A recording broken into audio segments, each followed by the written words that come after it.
जनसंवाद खबर में आपका स्वागत। नीतीश कुमार के पुलिस का शराब पीते वीडियो हो रहा वायरल। मुख्यालय डीएसपी ने जांच कर कार्रवाई करने की कही बात।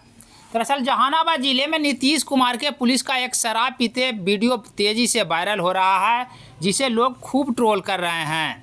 लोगों का बताना है कि पुलिस ही शराब पी रही है तो बाकी लोग क्या करेंगे। लोगों ने बताया कि सरकार के शराब नीति के पोल खोलने को लेकर यह वायरल वीडियो ही काफ़ी है। तत्काल पुलिस जांच कर रही है। प्रेस के द्वारा ही एक वीडियो उपलब्ध कराया गया है जो फकीरा प्रसाद का है। इस वीडियो के आधार पर जांच किया जा रहा है। जांच में अगर नेता प्राथमिकी का बनेगा तो प्राथमिकी या विभागीय कार्रवाई का बनेगा तो विभागीय कार्रवाई उन पर की जाएगी। कहाँ का मामला था?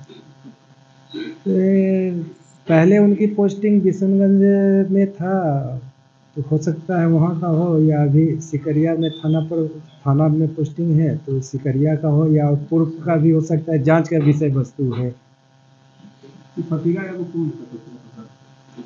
सब इंस्पेक्टर है, फिलहाल तो अभी सिकरिया में पोस्टेड है।